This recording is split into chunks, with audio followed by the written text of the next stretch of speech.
हिंदू धर्म को सबसे ज्यादा नफरत का शिकार बनाने वाला ये बेहुदा आदमी है। आप क्या समझते हैं इसका क्या असर जाता है आम हिंदुओं के ऊपर? ये उसमें का हरामजादगी का काम करता है कि ये तो बोल करके जहर। जी, मैं आपको यहाँ पे रोकना चाहूंगा कि उन्होंने चाहे जो भी विवादित बयान दिया हो, मगर वो किसी मंदिर के महंत हैं। पैगंबर साहब को ये बोला कि वो अपने बेटी के साथ सोते हैं। मुसलमान जो है अगर अपने पैगंबर के इतिहास को जान लें तो मुसलमान होने पर शर्म खाएंगे। हम कह रहे हैं कि इस व्यक्ति को सिर्फ और सिर्फ मुसलमान और पैगंबर साहब पर ही क्यों टिप्पणी करना रहता है। कहीं भी ये पाया जाए तो इसको मारना चाहिए। मेरे बनारस में ही आएगा, सबसे पहले मैं इसको दौड़ा के मारूंगा। नरसिंहानंद सरस्वती इस बात को ध्यान में रखिए। ये वही आदमी है जो 2 अक्टूबर को, इसकी हिम्मत देखिएगा, 2 अक्टूबर को अपने मंदिर के अंदर महात्मा गांधी जी के छाती पर गोली मारता है। 2 अक्टूबर के दिन महात्मा गांधी जी से इसको नफरत है, इसको भीमराव अंबेडकर जी से नफरत है। इस आदमी को जो है कि कुछ लोग बिल्कुल गलत रास्ते पर जा रहे हैं, अलगाववाद के रास्ते पर जा रहे हैं, विभाजन के रास्ते पर जा रहे हैं, सांप्रदायिकता के रास्ते पर जा रहे हैं।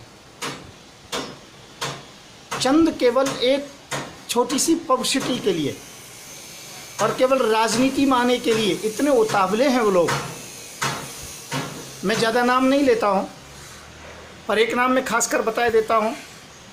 श्रीमाननीय सम्माननीय नरसिंह दास जी महाराज, इन्होंने तो बिल्कुल अपनी शर्म बेच खाई है, पाखंडी हैं, बलात्कारी हैं।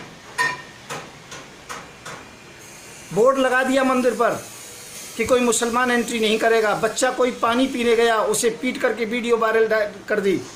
कलाम साहब के विषय में, जो कलाम साहब के विषय में किसी को भी गलत नहीं बोलना चाहिए, उनके विषय में बोल दिया गया कि जिहादी हैं।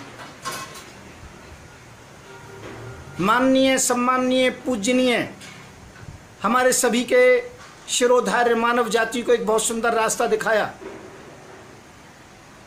पैगंबर साहब ने, मोहम्मद साहब पैगंबर साहब ने। उनके लिए कटु वचन कहे, उल्टे सीधे वचन कहे। मैं कहना चाहता हूं, किसी के धर्म के विषय में इस प्रकार से बोलने का अधिकार किसको है? कमलेश तिवारी ने बोला, उसका क्या हाल हुआ? मैं ये नहीं कह रहा हूं कि इनका भी ये हाल होगा, पर मैं ये कहना चाहता हूं, किसी के धर्म के विषय में बोलना, किसी भी महान पुरुषों के विषय में बोलना बिल्कुल गलत है। हो सकता है सर गलती से मैंने ब्रह्मा जी के विषय में और इंद्र जी के विषय में कुछ कह दिया तो उसके अंतर्गत में उथल पुथल हो गया पूरा देश। मैंने जो कहा था, कटु सत्य कहा था, उसमें सुधार होना चाहिए। शंकराचार्यों से निवेदन है, और मैं भारत के प्रधानमंत्री से निवेदन करूंगा, गृह मंत्री से निवेदन करूंगा, और माननीय सम्माननीय मेरे मित्र योगी जी से निवेदन करूंगा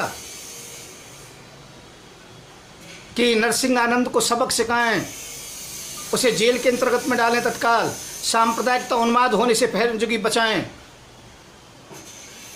नहीं तो एक बात का ध्यान रखना, मैं फिर नरसिंहा राव तुम्हें बता रहा हूं, चेतावनी दे रहा हूं, ये कसूर तुम्हारा नहीं है, तुम्हारी जीभ का है। तो मैं पटक पटक के मारूंगा और तुम्हारी जीभ निकाल लूंगा यदि ज़्यादा वो करोगे तो। जानते हो, देश को महाशक्ति बनाना है, देश को विश्व गुरु बनाना है। मुझे ये शब्द कहते अच्छे नहीं लगते हैं। अभी हाल में एक वीडियो के अंतर्गत मैंने सुना है, श्रीमान सुनील शास्त्री जी, हिंदू सेना के अध्यक्ष, हमारे बनाए हुए, और हमसे ही कहते हैं कि जूतों से मारेंगे।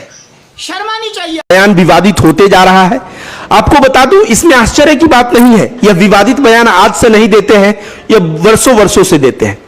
जब हैदराबाद में एक युवती का रेप हुआ था, उसमें 4 रेपिस्ट पकड़े गए थे, उसमें 1 मुसलमान और 3 हिंदू था, तो इन्होंने कहा था कि 3 हिंदुओं को फंसाया गया था, ये चारों के चारों मुसलमान होने चाहिए। तेलंगाना पुलिस ने सख्ती से पेश आया और कहा कि यह बलात्कार का मामला है, इसमें 4 बलात्कारी में 3 सही में हिंदू हैं और 1 मुसलमान है, और इसको जो सांप्रदायिक एंगल देने की कोशिश करेगा उसको बख्शा नहीं जाएगा। उसके बाद यह शांत हो गए। कमलेश तिवारी का जब हत्या हुआ था तो इन्होंने भी बहुत विवादित बयान दिया। उसके बाद आसिफ नाम के लड़के को मारा गया तो जो पीटा है उसके समर्थन में खड़े हो गए। इसके बाद जो मंदिर है, मंदिर के बाहर इन्होंने मुसलमानों को आना वर्जित है का बोर्ड लगा दिया। इतना तो इतना, इन्होंने हाल ही में एक बयान दिया जो मोहम्मद साहब के ऊपर, और यह बयान बहुत ही खराब बयान दिया है। अब इनके ऊपर एफआईआर हो रहा है। मैं कहता हूं संविधान जो एक्शन लेगा वो एक्शन तो लेगा, लेकिन जरूरी है ऐसे लोगों को मैं कहता हूं हिंदुत्व सही मायने में खतरे में पड़ गया है। और किसके वजह से पड़ा है? यति नरसिंहानंद सरस्वती जैसे लोगों की वजह से हिंदुत्व खतरे में पड़ा है। और ऐसे लोगों को हिंदू धर्म से बाहर निकाल के फेंक देना